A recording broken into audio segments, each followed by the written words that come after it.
But let's get into it because I know you're all here to hear us talk football.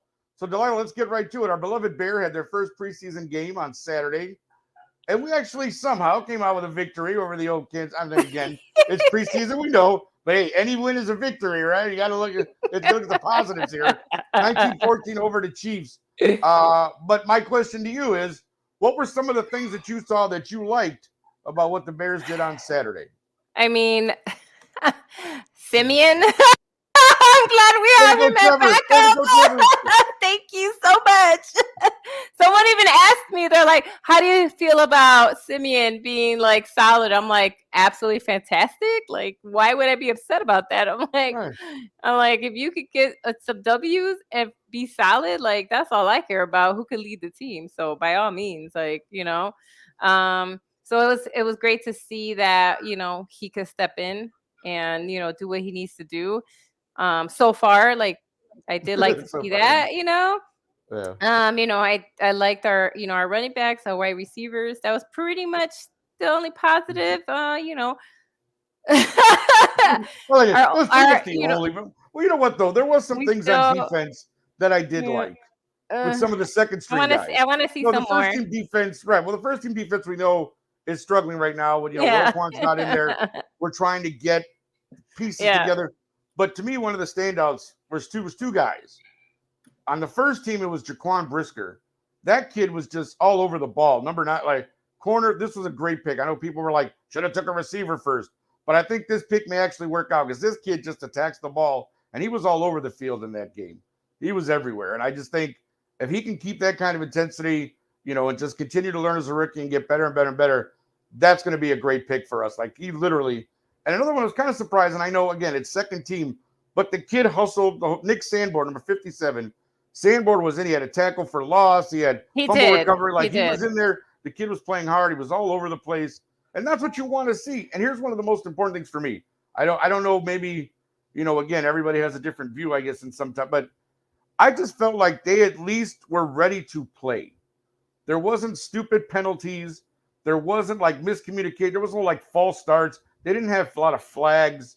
Like, and last year when you looked at the Bears, there was so many stupid penalties, a lot of offsides, this, that, you're like, they came out, and again, it's a preseason game. There's a long way to go. We know that. But just to actually see that they came out as a unit, they played, Yeah. they played together and they did it. To me, those are No, positive things that we're I trying to work towards. You know what I I mean? am Change the culture. positive. I That's am all, yeah. positive about the rookies. That's true. Like that's good. I'm still, No, we have a I long way to go. I know yeah, that. But like I feel like I need to see I have to see something happen with Justin. yes, Like it's just, agreed. like Agreed. this it wasn't great. It wasn't awful, but also wasn't great. And then, it felt like our O line still had the same issues as before. And so I'm hoping that, and I know it's only preseason, so I'm not going to right now be like, oh, it's Yeah. all over.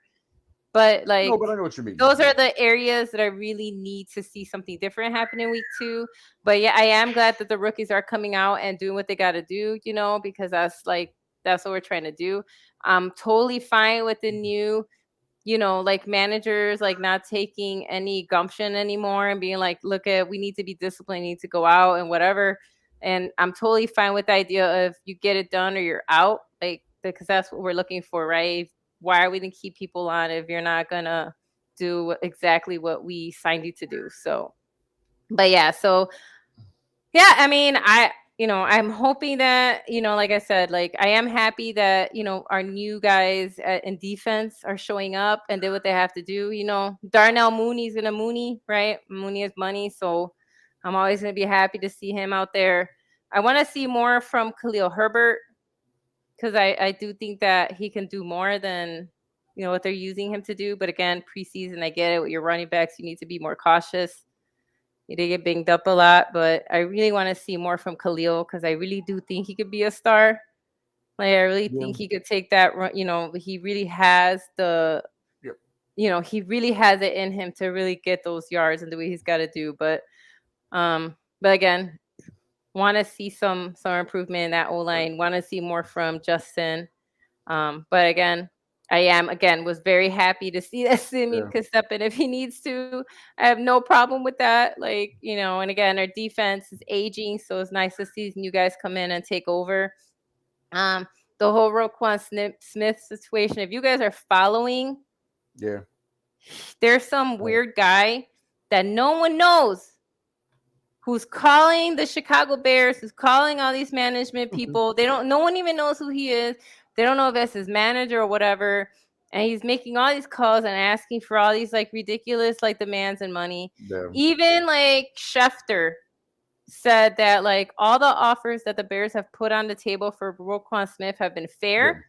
Yeah. Yes. And that they were more than willing to pay him what they needed to pay. And so like the fact that he's saying no, I don't know who's talking to him, but basically all the analysts are saying that the Bears are actually offering him a pretty good deal, but he keeps shutting them down. So I don't know what's going on, who's talking to him, but dude, No, like, that's the thing. It's like you can't. Eventually, the money's going to start coming out of his pocket, so he's going to have to make a decision either way. Hey, man, you either going to, you're going to buck up and deal with this, the expense that we offered you, or you're just going to have to sit out and just take a loss because they're not going to trade him. It doesn't appear that way right now, anyway. No, because they're not looking to trade him, and it doesn't appear that they're going to.